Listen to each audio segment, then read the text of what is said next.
You want us to get 5,000 views again, saying it's still garbage? Right. After under the rest hit for the 8th week in a row, I get to play whatever. Congratulations. Thank you know what? Like, it was a weird way of winning it, though. Fuck me. We took the long way around to hit that one. Good evening. That's all right. Good evening, as always. Welcome, ladies and gentlemen, to the Back Yourself Podcast, where Really late. we're keeping the voices down. As it is 1 a.m. Chris has just come back from another wedding. From clubbing on a Sunday night. Another one of the boys got married. Obviously, Shout out, I James. didn't go. That's why I'm in my Timberwolves hoodie. Chris did go. That's why I suited up. But rain, hail, sunshine, doesn't matter. We'll be here to review the round of footy as always. Do we have to? Round 10, I must say, was tragic round. Following Magic Round next week, because if you're an elite player and you're from New South Wales, your hamstring's gone. That's essentially what it boiled down to. Or calf. Or if you're a double-digit favourite and you're almost about to cover, your hamstring just blows out.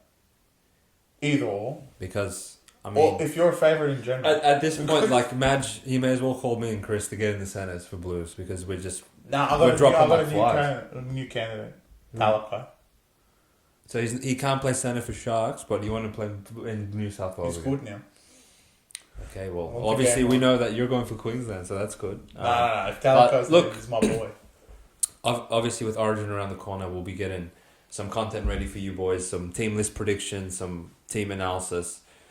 I might have to call Madge, beg him to not name half of the Dogs team and half of the Panthers. There was a call from Madge, but we'll get to that. But we'll get to that obviously in a few weeks' time. But obviously we start with Manly Sea Eagles going down to, yes, it is fins up another week in a row. Another week they stay in the top 4, which I promised they would no longer be there by the conclusion of this round. And I was the sucker for going against the mighty Dolphins led by Trey Fuller for the 5th week in a row, because it doesn't matter who you put in front of them, unless it's Knights, Newcastle, Dolphins just come out victorious. So, few scalps in this one. Obviously, Turbo, the big news was him doing his hamstring about in the 60th minute in this one. He is out for about 6 weeks. And look, you hear Trebojevic and you hear hamstring in the same sentence, and automatically you put a pen through the Seagull season. But reports are that he's only going to be out for about 5 to 6 weeks. So if Manly can hold down the fort in this competition where no one wants to actually maintain their position within the 8 except Dolphins, then I'm yet to get the actual permanent marker and put it through them. But the way they played in that last 10 minutes of the first half, I honestly was about to get the duct tape out and fucking put it around my throat, because we gave out Manly -1.5 in the Back Yourself Premium page for the loyal subscribers. And, you know, I want to say 12-0, we were feeling great about ourselves. The intercept try to Dolphins, sure, that stung, but they gave it right back to us 5 minutes later. And at 16-4, I looked Chris in the eye and I said, why in God's name would you take Dolphins at $2.10? Like, they were just not in the same realm as Manly, talent-wise.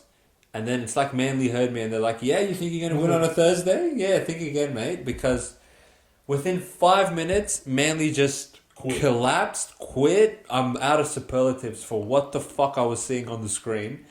And look, we laugh at Manly's bench week after week, and it's for a reason. Anytime you name 4 idiots in sequence and you bring them on, all at the same time, you're in jeopardy of falling to the wayside. And obviously a forward pack without Olakau'atu already is not as threatening as they generally are.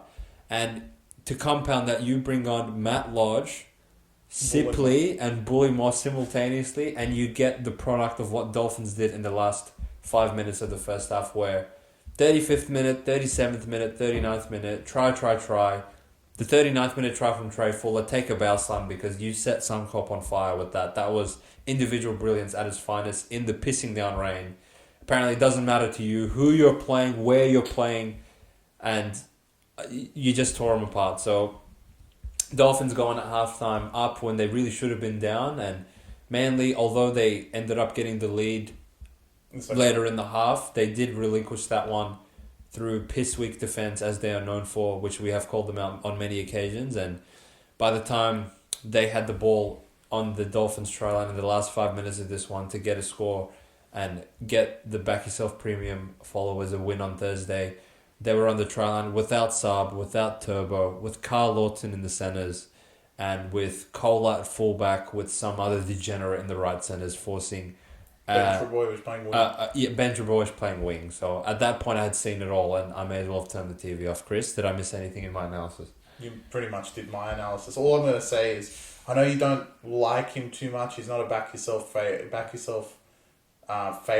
but Lockie Croker definitely was missing in this team. As bad as he was, he's better than Lawton. I actually think Lawton should completely dropped from the team as far as I'm concerned. I think Gordon he's much better than him. Dead trend. And he actually comes on and has some good moves in that dummy half area, but even he died 10 minutes in. Yeah, I know, but I think Lockie Croker was the biggest one. Through the middle, they looked really weak. Dolphins, it's not that you give them a sniff; it's just they play so sound. It's just what they do, and when you actually look at something like Manly should be the team that easily beats Dolphins. We remember the last time they went to 4 Pines Park last year and got absolutely killed. Yeah. Because Manly likes to throw the ball around, and maybe it was more... Look, I'm not going to strike a line through Manly because technically they really only played bad for 10 minutes. And Dolphins, the rest of them were going set for set. In that first half, the first 30 minutes, Manly were all over them.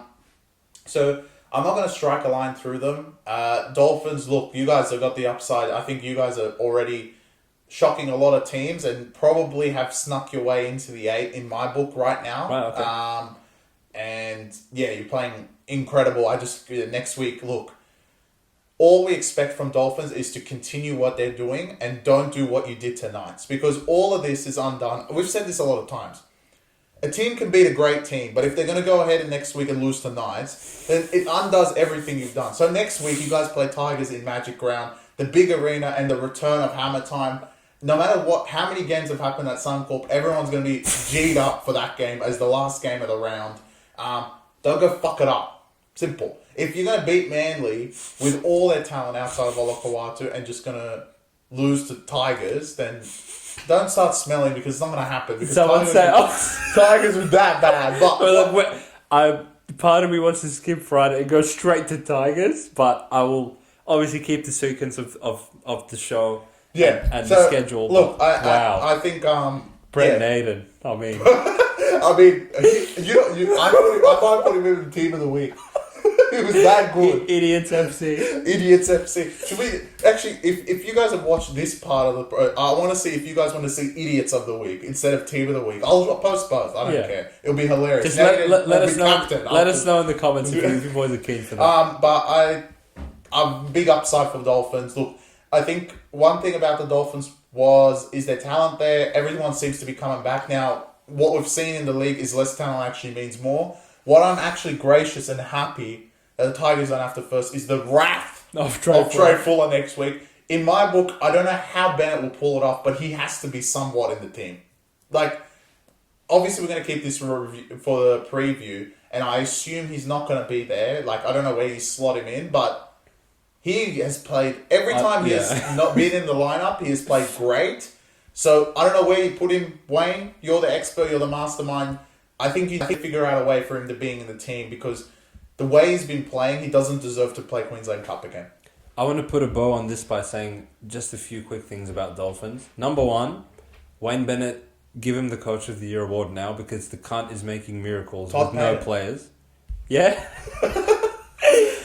Number two, Trey Fuller.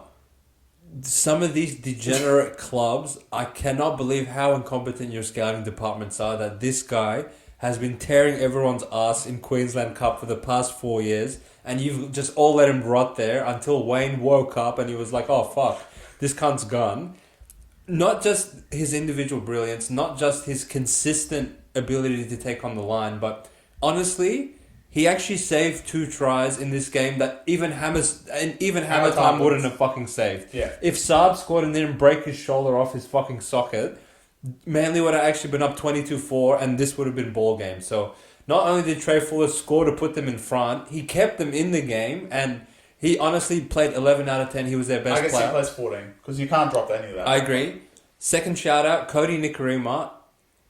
I know we laugh at you because you look like a midget on the field, but to be second in try assists behind only God himself, Ben Hahn, in this competition with so many talented halves, a round of applause to you, mate, because you have been responsible for the majority of the Dolphins' points, and the way you and the young half Katoa combine in the middle of the field, it has Wayne Bennett's fingerprints all over it, and you honestly, your offense genuinely scares me. Like, there isn't that many teams when they get in the opposition 10 and I have a bet against them where I start shaking, but Dolphins are at that point where I'm like, fuck, like, it doesn't matter if you're up 10, 12, 14, 16. The last 2 weeks in a row, they've shown that they're never going to go down easy, so fair play to them.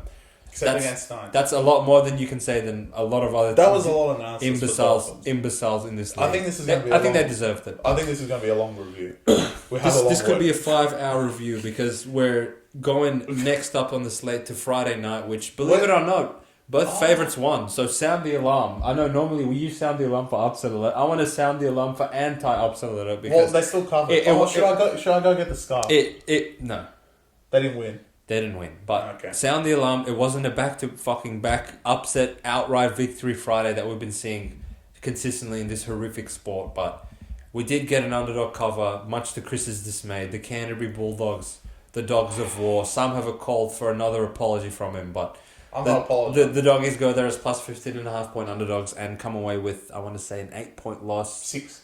They scored at the end. They didn't convert it though. No, Berto kicked it. I think it was 16-10. Okay, let's say 16-10 and they lose a one-possession game in an under-style game. Obviously, the big narrative out of this one, Nathan Cleary, hamstring popped after coming back, playing in Townsville, resting the next game, and then injuring his hamstring the week after. Very dubious, but I think everyone saw him pull up live and the look on his face did not look good. And obviously now the reports are saying 8 weeks out, which means Penrith are without their star for 2 months, and Blues are going to have to look in another direction for a halfback, which obviously we'll debate in the upcoming weeks. But there's no debate. Yeah, well, I guess after the Sharks' big win, you just slot Nicho Hynes. He didn't play.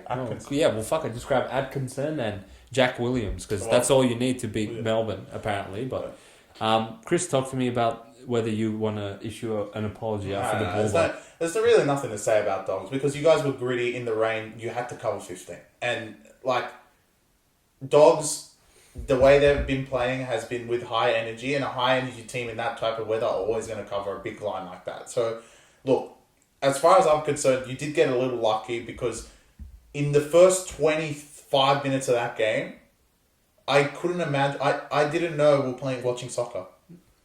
The amount of possession Dogs had was incredible, and they couldn't crack the line. Look, the wet weather does help Penrith's defense, but Penrith, again, look, one of the only teams in the competition, set after horseshit calls, which continued this round. We're going to let them off this round because it's consistent, at least from last week. But again, 6 again, all in the 10. At least you guys are not sin binning, but we'll get to one of the sin bins next game. Or no, on Saturday. Saturday night. But consistently defending very, very well and going down the other end and doing your job. You do have a lot of sets on Dogs. Shout out to Dogs. Look, they're a great defensive team. Have been for a little while. Even before Serraldo, they were a great defensive team. So, shout out to the Dogs there. Penrith, look, without Cleary... With Cleary, I think they would have ran away with it, in my opinion. But without Cleary, look, Dogs deserve the trial too in this game. And they got it right at the end with Kiraz. The biggest talking point is Nathan Cleary. And the test right now is I don't actually know who goes into halfback next week for Penrith. Schindler is officially... Schneider's dead. Schneider has got absolutely smashed in New South Wales Cup. It was an Ilias 2.0 from the New South Wales Cup before. Absolutely. I know the NRL toughened them up and they must have seen that play and the next day looked at Harry Grant and said Bladers. But that was really, really bad. I don't know who tackled him, but you're suspended for a 4 while, weeks, bro. at least. So the test will be next week. I believe Laurie will probably go into 5'8" and Luai goes to half. And I actually, from a Penrith perspective, and the biggest perspective is Tigers, I want to see Luai at halfback. If you're the Tigers. You know Galvin is not going to be there, so it's got to be Luai. Do you know that? I don't think Galvin will start 7 for next year. No way. So they'll keep He's him at 19. I think he stays at 5'8". But look, Penrith, a lot of the players that are now left that are playing are not going to be there next year either. So without Cleary, this is a huge test. And fortunately, you did get some injuries today, as per usual, because it's Penrith, to play next week. But look, I can't say anything more about the Dogs. You were gritty, you were strong, you did what I expected you guys to do. I just thought Penrith would want to raid with it. And for the first half, they did anyway. Cleary, obviously, being getting injured was not part of my plan, and I would have seen Penrith go on with it and maybe win like 22-6 or something like that. But it was a lot closer than that. Shout out to the Dogs. Not many teams go there and lose by 6 points. But this year, it seems like it's a bit shaky, Bluebet Stadium, because twice they've played there, and twice they haven't looked that great. It's not shaky at all. Well, it's not that they haven't won by more than 10. Okay. I have many takeaways from this game. Actually, this was a very interesting game to analyse for myself. Because Dogs, you went to Penrith and played like Penrith, and you can hold your heads high because you hung in the fight where other teams tap out in submission. And we've seen better teams with bigger lines go there in the past couple of years and not cover. I remember Sharks minus 18.5. Penrith covered against them. Roosters were plus 4.5. They lost 60-0 or something. Cowboys got slaughtered. Manly got slaughtered. So the fact that you can go in there and get in the trenches with Penrith and hold your head high was a mark of a very good side, in my opinion. And Dogs are starting to transform into a pretty good footy team. Don't fuck it up. However, you went and played like Penrith, but a less talented version of them, right? You can't take Connor Tracy and the orchestrator himself. And to be honest, Reid Marnie, yes, he has a good name next to himself, and he earned that through his years of Parramatta. But to be honest, ever since he started at Canterbury, he's been league average at best. I never watch Dogs and think, wow, like... There's Reid. What a great short ball at the line to whoever. So, essentially, the Dogs' offense degenerates into Burden to kick out to fucking Adokar and Brunch and Jerry, who's actually been fantastic. And for the first 25 minutes where you had 100% of possession in Penrith's territory, if you had played any other team in the comp, you would be up 10 to 12-0. So I say that to say that Penrith, with a gritty, tough-minded team in front of them that had all the possession, there's no doubt in my mind that if Cleary doesn't get injured, they easily cover minus 15.5 in horrific rain against these comps. Okay. You said maybe 22-6. I promise you this would have been 28-0 at full time. Okay, so if Cleary had played. So you're actually saying Dogs was shitter than what I thought they were. Yeah, I'm telling you that you're actually underselling. Like I'm trying to give it back. I'm not saying it in a way that my takeaway is Dogs are shit, because I think Dogs actually prove that they're a good side. I'm saying that Penrith are actually such a fucked up team, especially at Bluebet, that you can do everything right and it seems like you're in the fight, but you blink and Dogs allow 5 players around Ghana and he scores anyway. And then you go short because you're getting frustrated that you can't score when you get in there 10. And then you let Dylan Edwards walk through the try line for no reason. And just like that, you're down 12-0. But you got lucky that Cleary obviously did his hamstring, because after that, Penrith couldn't score because without Schneider on the bench to come on, they just had like no offensive chemistry whatsoever once they went down. One thing I want to say for Dogs is that for all the Dogs fans that believe now they can make the 8, I actually think you may have shot yourselves in the foot. How so? Thinking now, okay, right? It's because all these idiots are playing good and they're all going to get picked. Oh, these Dogs players? So they actually all have like starting to become in contention. They're all in contention. So can you imagine Dogs have a game without Burden, Critter, and Adokar? Yeah, they get killed. All of a sudden, it's literally kick out, and that's it. And the orchestrator, and God knows who's playing halfback. Yeah, that's really. Oh, it will be Sexton and the orchestrator. Yeah, that's never going to win an NRL. So, like, you may have shot yourselves in the foot, which means that you need to win. Not Penrith. Look, just don't lose to any other idiots. Basically, you can't lose to the bottom 8. If you want to make the 8, you got to beat all the bottom 8 teams and maybe win like. Couple here and there, yeah. Manly or something. Yeah, well, like you've already been in like Roosters and shit. Yeah, so. And you make it. But I think the team that's scared, like in my opinion, the team that's made the 8 that no one expected to, maybe a few Dolphins. people, is Dolphins. Yeah. So can there be 2? We'll see. We'll see. Well, it seems like there can be because a lot of these teams, as I mentioned, Correct. don't want to take the fucking competition with the scruff of their hands. But a team that did have a good bounce back later this night, which we were on the right side of this one, thankfully. Our favourite one. And covered. Our favourite one and covered after 9 straight underdogs had covered in a row. The Broncos put this one to an end, going to Parramatta and getting a gritty, hard-earned victory. I want to say the full-time score was 34 to 20. 16 Did they or lose something. by 14 or 16? Well, 16. no, 16. sorry, it was 14 because Para after all that only scored the 2 tries. Yeah, so yeah. 34 to 30, 24 for 10. No, 34. 32 to 14. I don't know. 32 to 4.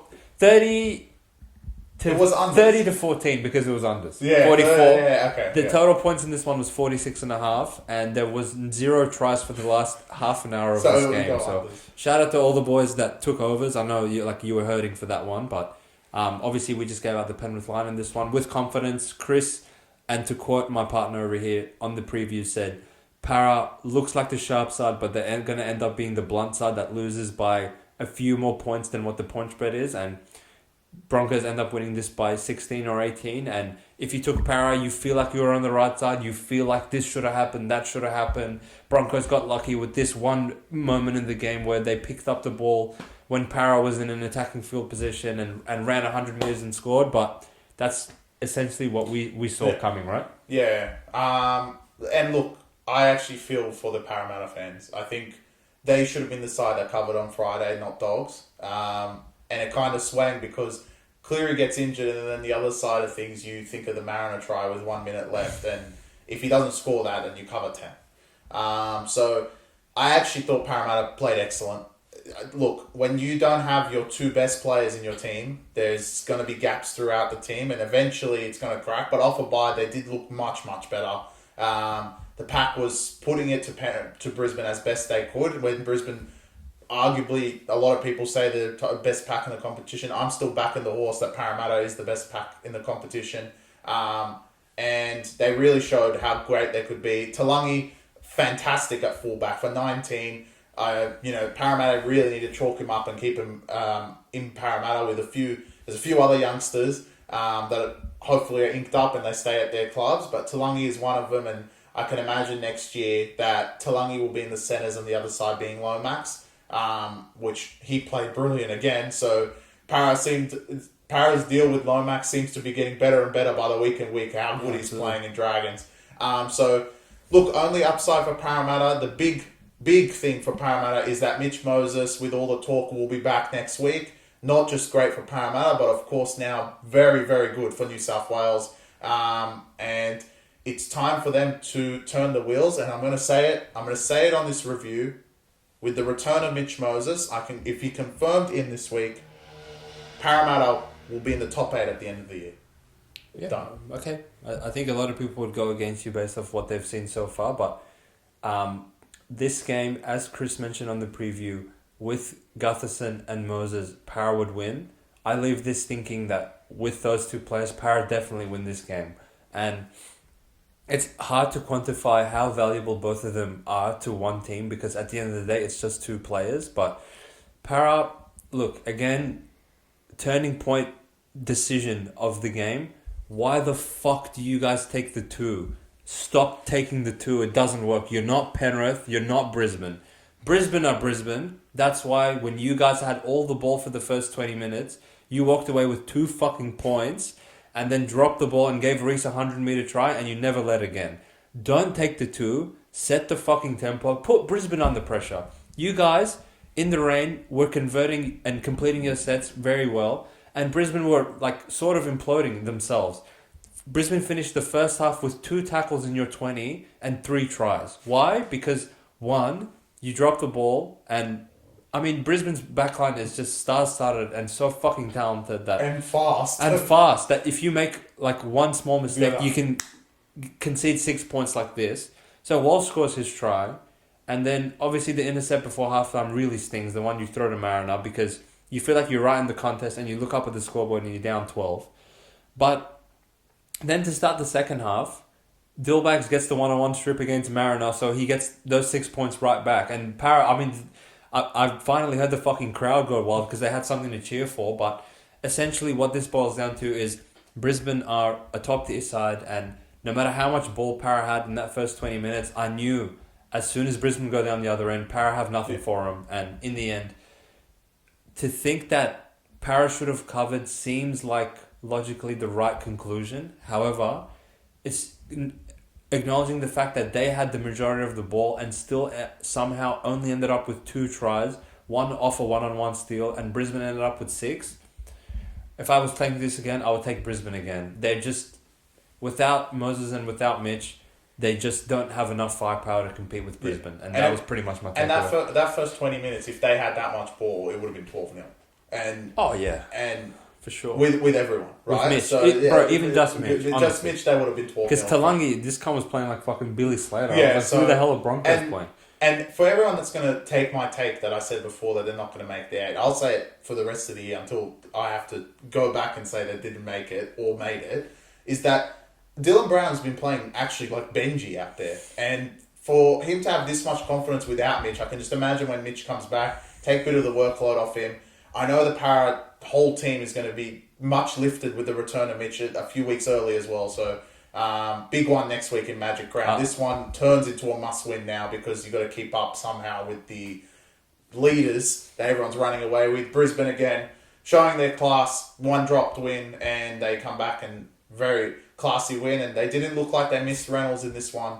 I thought the young guy that replaced him played pretty good. He played good. And the back line, like Hussein said, absolutely electric. Scary. They are scary fast, and you make a mistake and they run away with it. Shout out to them, they play great. They end up going home playing a depleted Manly. But yeah, all upside for Brisbane. Again, look, I don't think maybe they're the best team in the comp. I think it might have been taken over by one team this week, but they're definitely still up there and definite contenders. There is also more upside for Back Yourself Fan Club because Billy Walters is ruled out next week, so you know who... Yes! Pakes is back! Pakes is back, and Smoothie's in there starting for me, so that's a win. Yes! For us, and look... Oh no, I just thought of something. Wait till the Titans. Shout out to Ezra Mam. Look, I know your feelings were hurt after Spencer and you said what he said about you, but the way that you have been playing and the recent form you've had Billy Slater go on and say that he would have no hesitation picking you and putting you in a Maroons jersey, and the way you've been playing has just been fucking absolutely incredible. He's a Maroon? Yeah, well, he's not going to be a blue. I mean, obviously we can't pick him. We have to pick Luai. Okay. So, you honestly set the stadium on fire with that little chip in behind the chase and the try that you scored was fucking outstanding. So well done to you, mate. And well done to the Broncos. I feel like he's really stepped up in the absence of Reynolds, and that's probably what they've expected with giving him his big payday. So well done. It's circus time. And the circus begins. I was on the floor watching Knights Tigers. I can't even... The polo is underneath this hoodie. It is minus 10 degrees in this house. Otherwise, I would have it out. But why? I can't even flex covering against Tigers because... Who was more awful? I believe that the integrity unit has to look at certain Tigers players. That the only explanation was one of them had Bradman Best anytime. And had Tigers and had fucking Knights halftime full time, because there's no way you can get picked in a first grade squad. And I want to say like I said crystal clear that weeks ago, Dom Young, you had the worst half of anyone known in the sport for the season. But honestly, Brett Naden gave you a run for your money. No, but that was this shit. was worst game. At least Dom Young went off for half the game. Naden was really bad, bro. Do you think if Dom Young played the rest, he would have still played better than Naden? If he didn't get but you can't think of it like that. You have to think of it like, okay, Dom Young did what he did in 25 minutes and fucked up that game, and like the ways he fucked up by burning the challenge and conceding the tries, and plus him having his team be one player short for the whole game. Does that outweigh Bradman Best just walking through the try line every 2 minutes? But they played like they literally had one short player. That's why I'm arguing Naden was even worse. Naden was absolutely pitiful. Bro, Holy that best fuck. try. I was really bad. Honestly, it could be worse than the South try last week. It's That was this week. It's really up there, and I must say, look, this was borderline unwatchable for a little while because It's comical. Tigers. I actually don't even want to analyze this game. They're that bad. I want to talk about Tigers in a grander sense because there's no point nitpicking like, yeah, you fucked this and that up within the game because they're garbage, right? But no, Tigers, you can't. What the fuck was the point of you? The only Sharks loss of the season was to you retards, and you followed that up by beating Para when they had Mitch and everyone on East. Oh, sorry, when they didn't have Mitch, you beat Para in Bankwest on Easter Monday, which you're renowned for doing, and ever since then it's just been a nothing burger with you guys. So I mean, like, why? What's wrong with you guys? No, Wake up! I'm gonna nitpick because the Armstrong try, I want to say, that was maybe worse than the best. Oh, it went down Nathan's edge. but it actually wasn't Nathan's fault. Yeah. But I actually forgive Charlie Staines because Charlie Staines probably saw Nathan and was like, he's not going to tackle him. So I have to go help.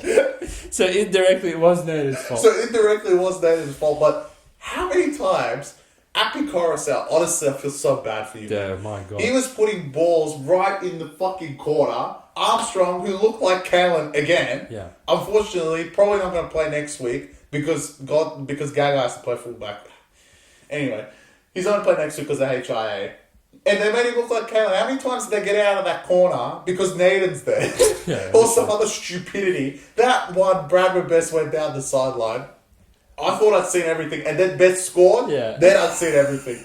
Tigers, one play I want to shout out before we absolutely kill them. Buller was incredible. Incredible. Every time we got the ball, he looked like Kalen. And obviously Coruscant's the only one you can figure. Galvin, you can't do anything with these bums, bro. Like, honestly, horrific. Yeah, Tigers are really, really They're bad. really bad. Benji, like...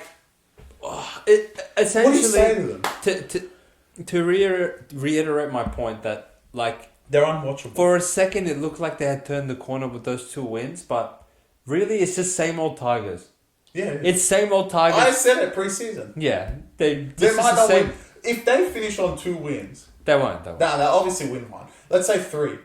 I don't know if they can get 4. They can. In this league. In this sport, anyone loses, and they haven't played South. Or Cowboys. So, like, it's just frustrating that the Tigers gave us a glimpse of what they can be, and they've just gone away from that completely ever since round 4. And I don't know, like, what the fuck you say to them. Benji, like, he even looks tired. Like, I mean, he didn't have his food. If honestly, I'm banishing Tigers from being sent out as a best What? bet if Nathan's ever picked again. I can't put my heart on Did money. he get suspended? Did he do something? Like, is there a... There was a sin bin at some point in this game, wasn't there? I'm trying to figure out why. Tigers got sin bin for no reason. It couldn't have been a professional foul because they're not even a professional side. That was the... Did someone got shots on? I thought Knights got a sin bin. No, Tigers did. That's why they quit. I swear it was Knights. I'm telling you it was Tigers. Because then... That was in the first half. Yeah. And then they... Oh, yeah. Oh, also, Apicor says one thing on your thing. The try before half-time, why did you kick the ball with 20 seconds left on the shot clock? Yeah. You gave them the extra 5 or 10 seconds, and they scored within that 5 or 10 seconds for you guys not to lead at half-time, you dumb fucks. Yeah. Oh, wait, who got sin bin? It was someone troll. Oh, Bateman. What for? No, was it Bateman or did he just get injured? Bateman got injured. Stafford and Bateman both got injured, so Tigers were down to 15. I don't know who got sin bin. Was it Oh, Sullivan? it was Buller. Yeah, it was Buller. For no reason. You stripped the ball on the ground. Yeah, that was so dumb. So Knights Other made than that, their it was 19th great. line break down the left edge, and Buller obviously went on with the tackle and actually challenged it, which was even Oh, funnier. that was funny. Anyway, this game was just comical. It was a circus, to be honest. Both teams are garbage. All right. I can't wait for next week. And then the real circus started. You know how they have prelude? Give me the microphone. No, wait. You know how they have prelude before the actual circus? Like there's a pre-show. The entree. This is like when the elephant walks out with the actual person. Yeah, And he's on the unicycle. And they have two symbols on the edge of the unicycle. One has a dragon emblem and the other one has a South emblem because the circus really begun. Now the mic's yours. Souths. Honestly, you can't... are the worst team I've ever fucking seen in my life. And it's at a point where you've actually become boring. Because in the week leading up, on game day, in the middle of the game, I know you're not going to cover. Tell me this, right? So this line closed at 4.5. You tell me at any point of this game where you thought Souths were going to cover. Zero. For 0 seconds. Because you know they're going to quit. Because you know they're going to quit. And look, the little halftime, Burst. No, the little halftime interviews that the sideline reporters do with the coaches, and they're like, "Oh yeah, the coach said fucking kick to the corners and don't be a piece of shit." We always just think who gives a fuck, but honestly, they told us, it's like Jake Duke could see the future because he interviewed Shane Flanagan, and Shane Flanagan literally looked at his players and said, "Fire up for 10 minutes, and then Souths will quit," and that's exactly what happened. Tell me I'm lying. That's what they said. If you want to go watch the full replay, watch it, Jake Duke when he comes on and he says, "Play for the next 20 minutes, boys," and then the points will flow in the second half. Literally saying Souths will quit, and it literally happened. Yeah, I know. So if you want to analyze the actual game itself, I'm actually just frustrated with Souths. Look, come on. I don't want to take anything away from Dragons because I actually think they played pretty good. No, you don't. No, I do. You said they were garbage. Yeah, they are garbage. But that 15 minutes in the second half where their line speed was through the roof, and bro. At least they have heart. Dragons literally Laurie and short side hit each other trying to catch the ball and knocked on the 10-meter line, and then 2 seconds later Souths dropped it. Come on. Literally, they have heart. That's the difference. Yeah. No, that's why we said get on Dragons. And look, Souths. Honestly, this has happened every year. Every single time we've sent one team on the day, look, these cunts are fucking garbage. Someone else outdoes them. And it's coming later. Yeah. So, look, Souths have been the comical team for the whole year. They're old right? news. They're old news. The new news is coming next, which we predicted from round 4. Yeah. But, look, Souths, you have an opportunity. And next week, as part of the magic, thank you. The NRL guru, everyone around the NRL. The schedule makers. To put this game on Magic Round at 7:30 at night because it's going to be fucking comical with these two absolute quitters. Yeah. Souths, I don't know how this was 4.5. Latrell, I knew everyone was saying he's going to have a big game, he's going to lift him. He did. What else do you fucking want from him? He scored 2 tries. Alright? Actually, at the back, you know he's not going to be in position. So the rest of the team needs to be in position. Shibasaki on the sewer try. Where were you? Where was he? Sleepy. Yeah. Where was he sleeping? Shibasaki. I mean, they're comical. They do get fucking Alex Johnston back. Thank God next week. Maybe Tass. We'll see. But look, Dragons completely deserve this win. I think they have 5 wins now, which is just... They're 5 wins and 5 losses. And it's all because of one man who's going to come fuck us in New South Wales Origin as well. Ben Hunt, what a player. How does he have this many tries? Leading the NRL in try assists, putting the team on his back week after week. Just fabulous, outstanding. Incredible. Obviously, we need to shout out the Zerafos brothers. We should have started the preview with they won. So shout out to you boys. I'm sure you're happy with... I want to say a convincing win. The result, in my opinion, once Dragons went up 6-0 was never in doubt, even though South scored shortly after. And outside of Littrell's 79th minute ricochet kick dog shit pinball try, you essentially held Souths, a desperate Souths team, still possessing Latrell and Cody Walker and Damien Cook and Peter to 2 tries. So, you guys, look, Dragons... It's hard to give you too much credit because you did play Souths, and I have enough respect for Dragons to expect them to win against a team as garbage as Souths, And they did that, and they did it convincingly. So hats off to you guys. You go to 5-5, which I'm sure your fans are thrilled with, and you keep your contention for a top 8 spot. Why is not anyone talking about... That's what I was just about to say. Why is no one talking about them making the 8? Because they're not a good team. No, they are. No, I don't think they are. No, they are. That will be determined. Who do they play next week? They have a bye, man. They don't deserve... They were robbed from Magic Round. Robbed from Magic Round. Can we rescind that and get Dragons up there? Who do you want to take out? Knights. Who cares? Oh, Dragons Titans would be elite. I know, yeah, you need it to continue the circus. But this is true. Anyway, I have one more comment on this game, and look, I'm not a body language analysis guy. I'm not like a passionate fucking. Oh yeah, this means that. I know the Fox League commentary blew up at Jason Taumalolo the other week for when they lost to Para for I think all the Islander boys get together and have like he doesn't give a fuck. Where they're like questioning Jason's attitude towards the game. Look, it actually pains me to be that guy, but for Latrell to score in the 79th minute and celebrate like he won the Game 7 of the NBA Finals was a terrible look. Such a bad look for a player that I love, but to be out 3 weeks through your own stupidity of being suspended and then come back and, look, we just scored our 16th point against Dragons. It's all one big joke to me. Let me celebrate. Yeah, bro, come here, bro. We did it. Bro. I scored again. 2 minutes after being out of position from fullback for the 15th time of the game and conceding the Su'a, he didn't even ground the ball in goal and they scored. Yeah. To me, that was a really bad look. And to give DeBellin a try, I've seen everything. So, Souths, again, your old news. It's not even funny anymore coming on an ear and being like, you guys suck, because we know you suck. No, it is. But I guess the $1 million question continues: when you cunts going to cover? It truly will be a Magic Round if they go and cover. It might be the first time ever. We have to do something special for Magic Round. I've got an idea. What are you thinking, champion? I was thinking of cooking up another good multi. No, I was thinking the ladder challenge. We have one bet every single day. Yeah, we could. And we keep rolling every single win till we get to the end.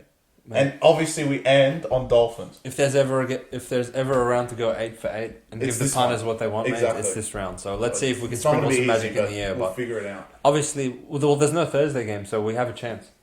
We can't just lose on Thursday. But Raiders are back. Well, that's good. The Pittsburgh Steelers return. On to the game of the year I put in the title, and I would say it was probably the game of the year still.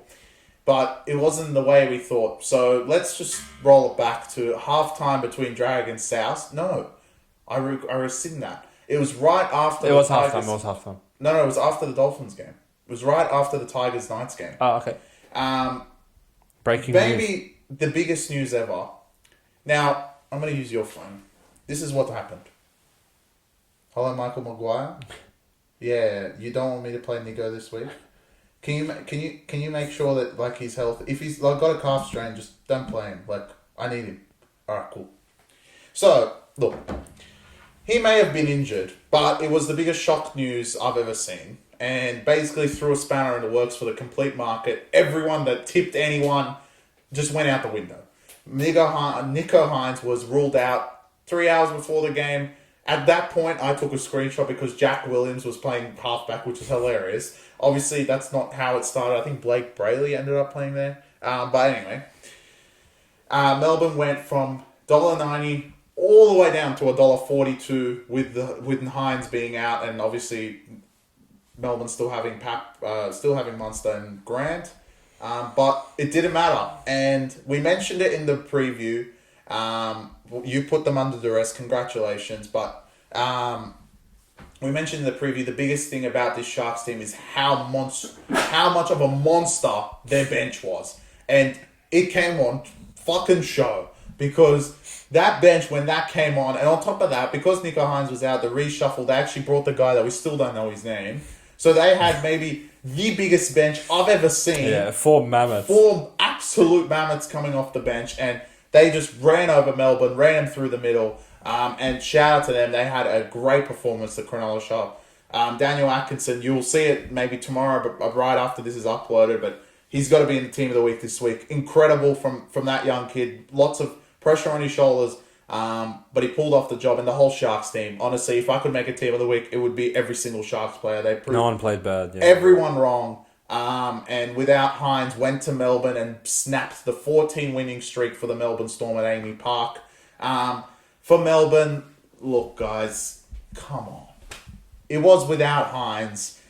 Was there a bit of complacency? Maybe. I think you guys may have fired up a little bit more if he actually had played.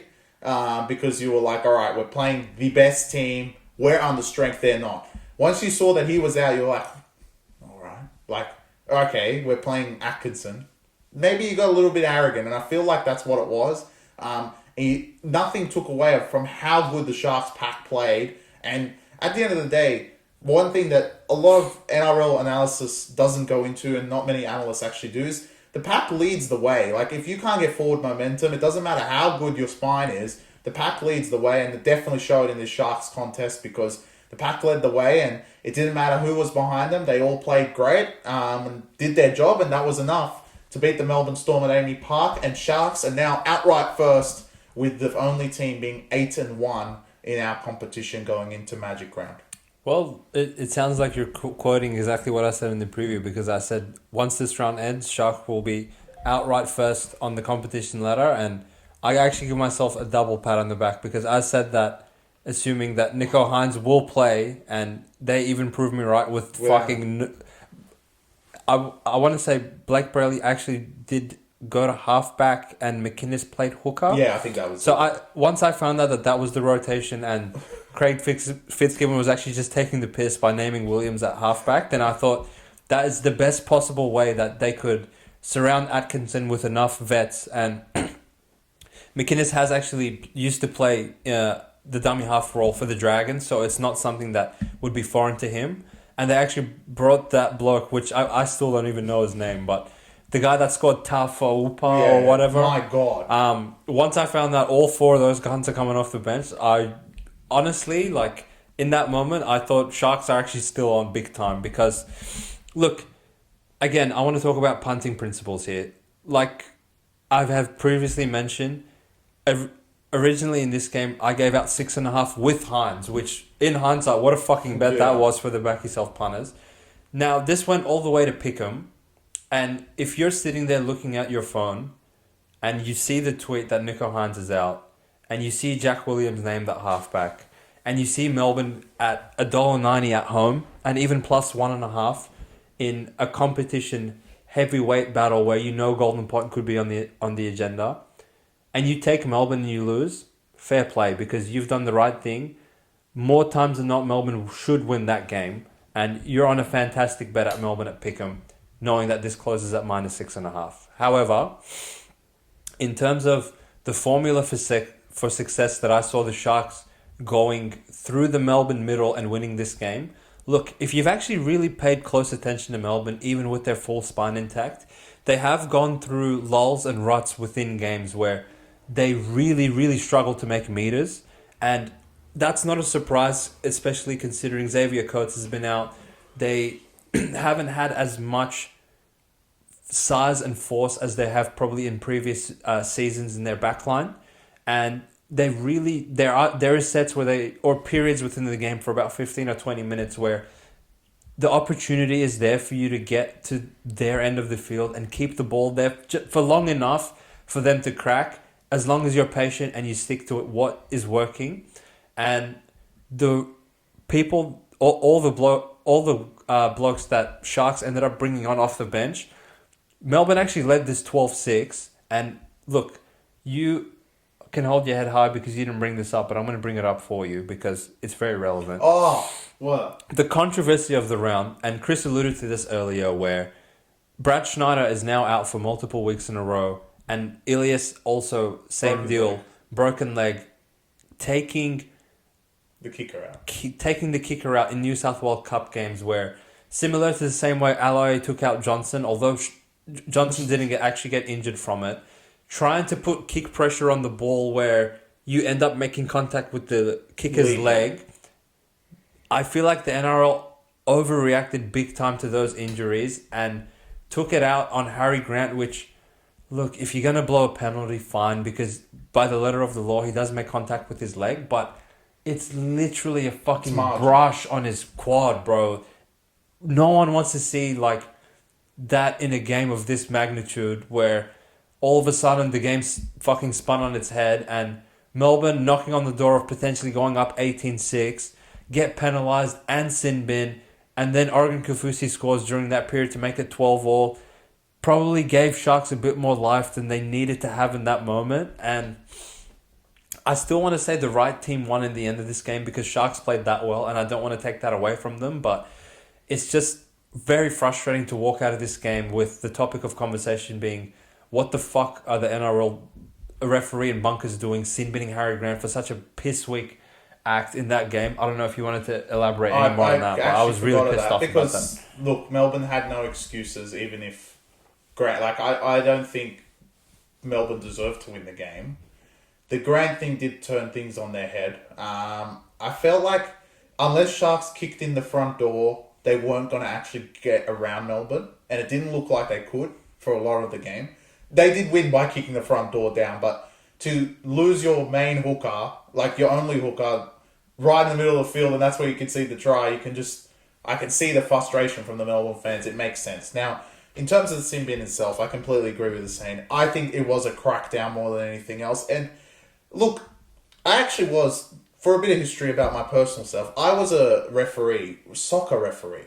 And the main thing they tell you is not to be emotional or take one aspect of a game to another aspect, another tackle or something else that happens in the game. And it just seems like if one person does something in a particular game, it just carries over, and that's why it occurs, and sin bins happen, and all this happens in the next subsequent games. So, look, I'm guaranteeing on the Friday night, they've given a call, something's gone out to these refs, be careful of these particular plays, and was it Grant Atkins that game? Yeah. Yeah. Grant Atkins has gone, Harry Grant hit him late, okay, I'm going to give penalty. And we were sitting here watching the game, and I was like, that's a penalty. Like, I agree it's a penalty. Fair play. He was late.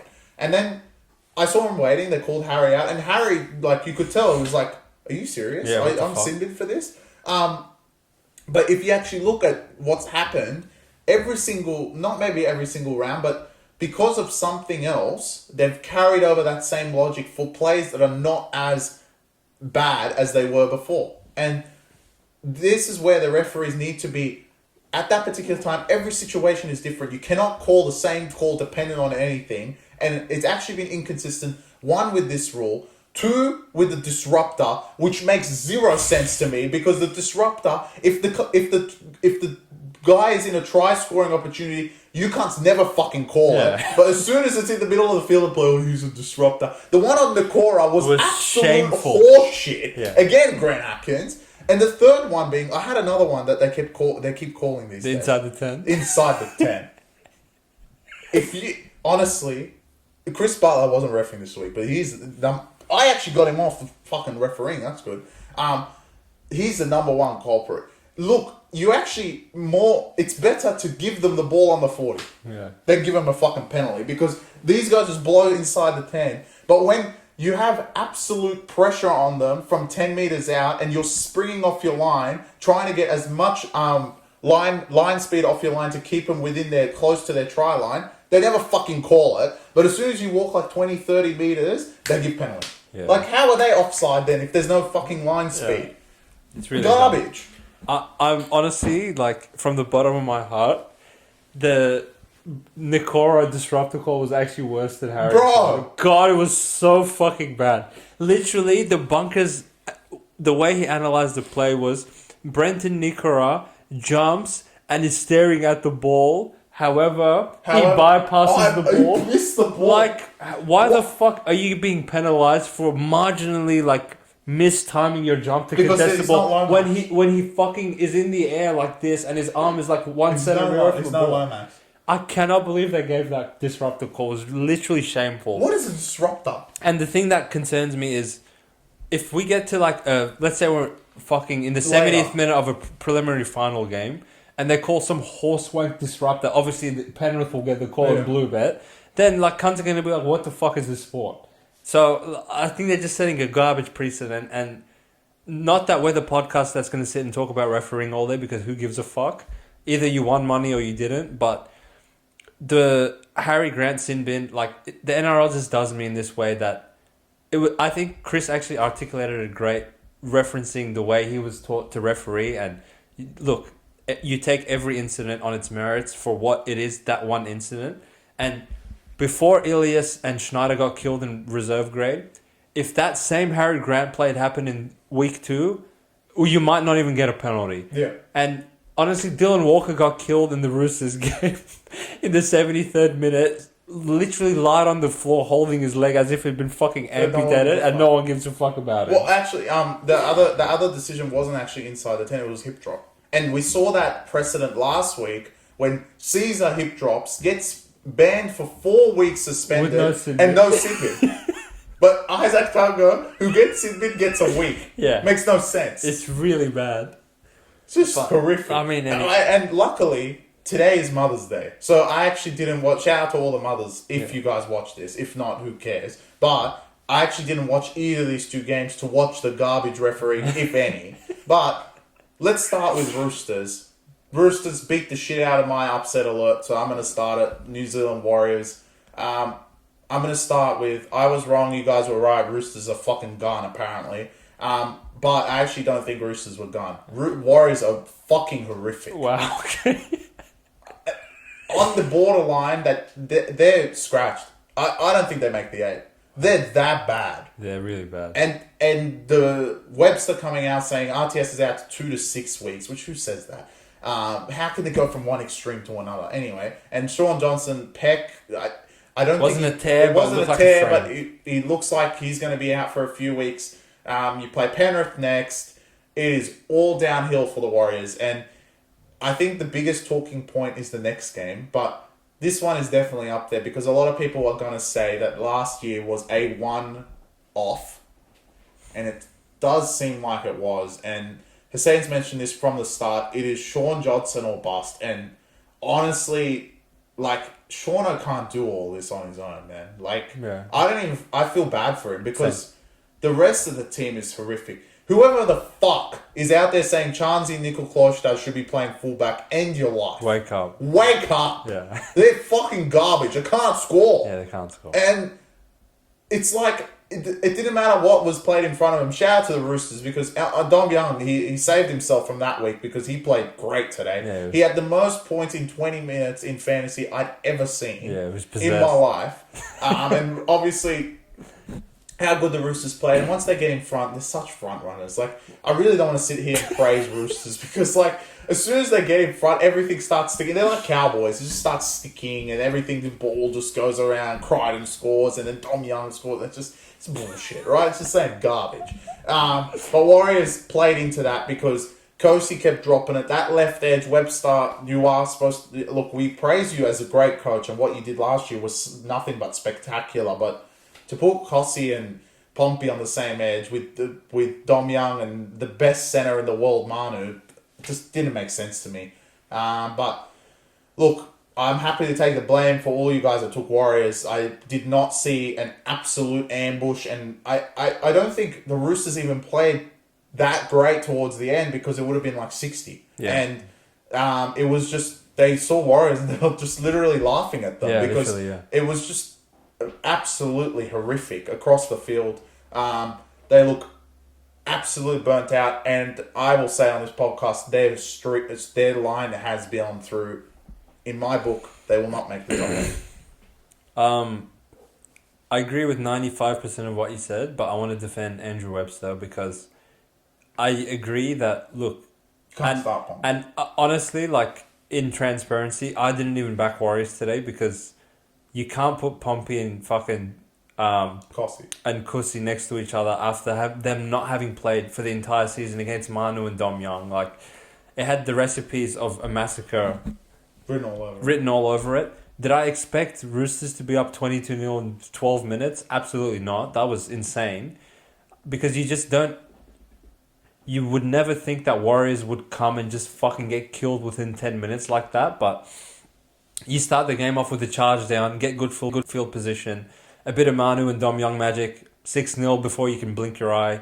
2 seconds later, Dom Young breaks the line. No Warriors are fucking there to be seen. And Obviously, Angus Crichton apparently gets paid by the try, so he's just fucking going for a hat trick every week. He scores 2 seconds later, and already the line wasn't covering by that point, and Warriors never really looked like doing anything after that. I don't think Warriors are a bad side at all. I just think the injury list has really piled up on them, and it's getting out of control because Metcalf, Johnson, RTS, Montoya, Niokore, Capewell, at a certain point, you just run out of bodies, and even fucking Harris Tavita is out, right? Yeah, so but next week they're going to go to Magic Round with fucking D Walks and Tamari Martin to go and play Penrith. There's no heart. There's heart. There's just... there's no heart. No, because... They let Don Young walk through in 6 minutes. Because, did you see that try? No, because no heart... Roosters would have put 70 on them, being the front-running scumbags that you say they are. Honestly, they didn't try. Yeah. But... They would have put more on them. But... They stopped trying. If they quit, Roosters would have put 60 on them. They didn't quit. Well, they actually quit in the first 5 minutes and then started trying. Thanks for nothing.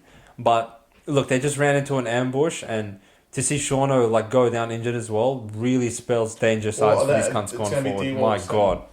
And Tamari. Oh, my. So, essentially, it's D-Walks on his own. Which is... As far as comedic value, is right up there. But who do they have? It would be Luai and Laurie. It's better than fucking D-Walks and Tamari Martin. Jesus Christ. Well, they have Nickel Clocks now. All good. All good. The offense. Because, I mean, we don't interact with, people in the comment sections often, but the amount of Warriors fans that came for our head when we said RTS should play fullback over Chansey, I mean... Where are they? And to quote, you don't know anything about footy... You've never fucking picked up a footy ball in your life. You cunts are retarded. I've heard everything. Where are you guys now? Now you lost 5 in a row. Probably the same place where all the Cowboys fans are. All of Queensland. The Cowboys. All of the Cowboys fans are completely against us. Should we go to them? Mate, because South played garbage, as per usual. Warriors are talk of the round. But then, there is one saving grace. A team that Hussein and I, in my opinion, despise because we know what they are. And this team was first at round 4, and we sat here and said, they're fucking garbage. Yeah, frauds.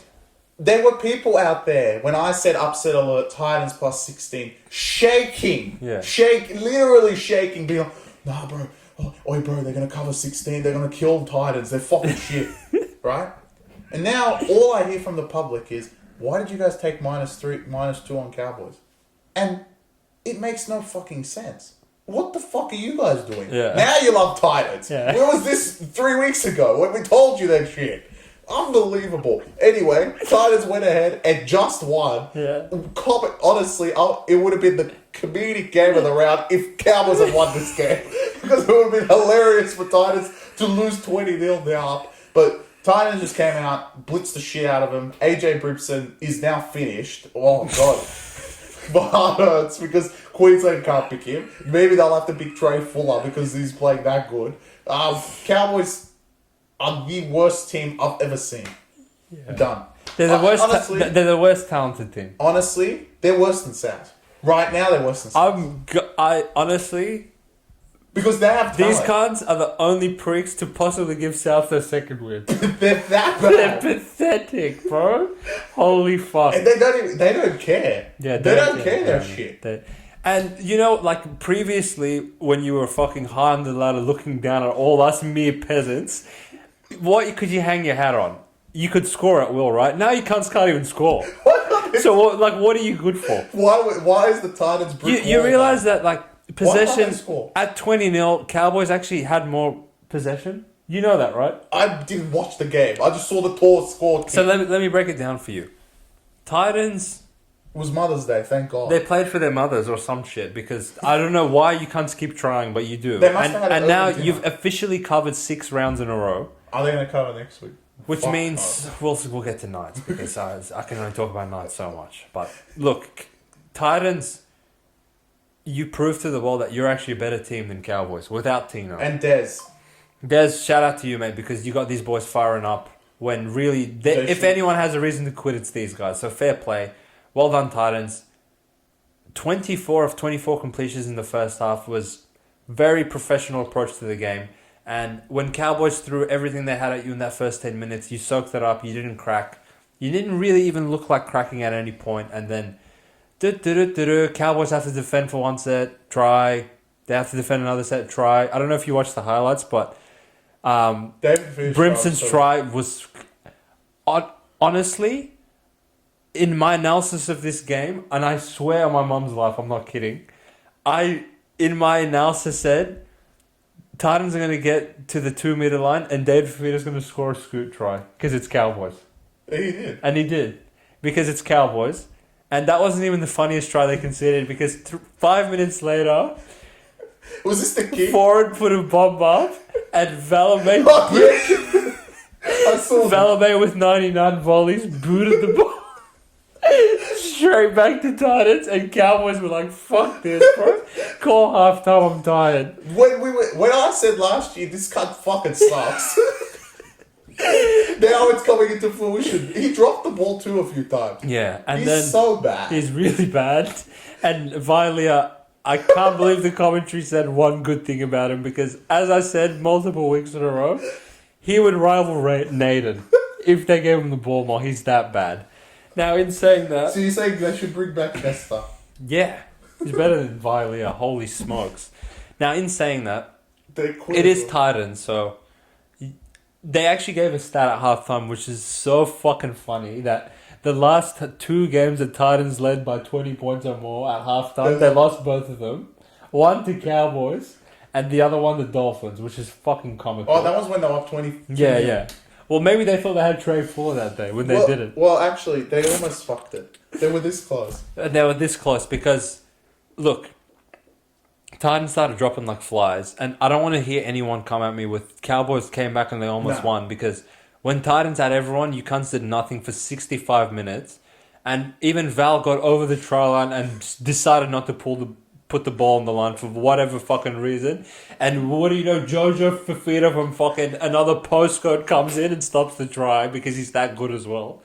And at that point, Foreign obviously limps off because it's Foreign. And then 5 minutes later, Brimson limps off also. And Sami limps off as well. So they're down to one player on the bench. No Tanner Boyd, obviously, because he's already out. No Foreign. No Brimson. No Sami. Jesus. So literally Fermar, you know him, is playing wing. Kinney's playing fullback. Both starting halves were out, for God's sake. So honestly, it could have been fucking David Fafita and his Randall, fucking little sister playing in the halves. And at that point, Cowboys are like, oh yeah, we can just go through the middle now because they're out of players. And we can just go score 3 tries because we're Cowboys. Bang, bang, bang. And they almost got him right at the end, but... Obviously, Chatty cuts out to Felt, who just gets smashed into the side and decides not to offer. They have hands. They have feet for hands, mates, Cowboys. So, in the end, the footy gods prevail. The right team covers. The right team wins. Public apology for Back Yourself Premium that we gave out Cowboys because we thought Titans stop fucking covering. No. You can't take Titans +2. Well, you can't. But you can't take Cowboys minus anything. Well, no. Would be the rebuttal. But you can take a minus 15. But you can take a minus 15 with Val anytime, and God knows who else was playing that day. Because, bro, it's Cowboys. Titans suck, bro. Wait, do you know Cowboys are first on the ladder, bro? Yeah. Where are they now? The fucking peasants. They actually don't. I actually want to say they're 1 week away from being lower than Titans. No. Can they be below South? That would break mathematics. No, but South had the bye. These guys have 3 wins. South have a pretty good point. Do they have 3 or 4 wins? They haven't won since they were 3-1, so they have 3. Oh, so South can... No, their point difference sucks. No, it's good. It's improving. Well, look, with all the injuries Titans have, why you can't even play next week? Next week's game's comical. So it's essentially Knights with Jack Coggo returns. Oh yeah, Coggo's back because Campbell's out. They said the one possible saving grace is Jaden Campbell might play next week. Okay, so but if he doesn't play, Tanner Boyd, Foreign, Brimson, and Campbell are all out. Weaver's back. So they're going to bring the Aussie on ice and his mate to play in the half. Jeez. And the Indonesian Knights, Gagai's playing fullback. And kicking goals. Oh, there's a lot of injuries, which brings back all the comical players. But I think that's the end of our recap. I think this has been the longest one. Honestly, one of the more hilarious rounds, I must say. But it doesn't get any... It gets actually even better. The preview is going to be absolutely hilarious with some of the games. Also, that multi we hit on Saturday. Sharks head-to-head. Dragons line and Knights line into Denver Nuggets of fucking war. $14. Take that one for the Back Yourself followers. Well done.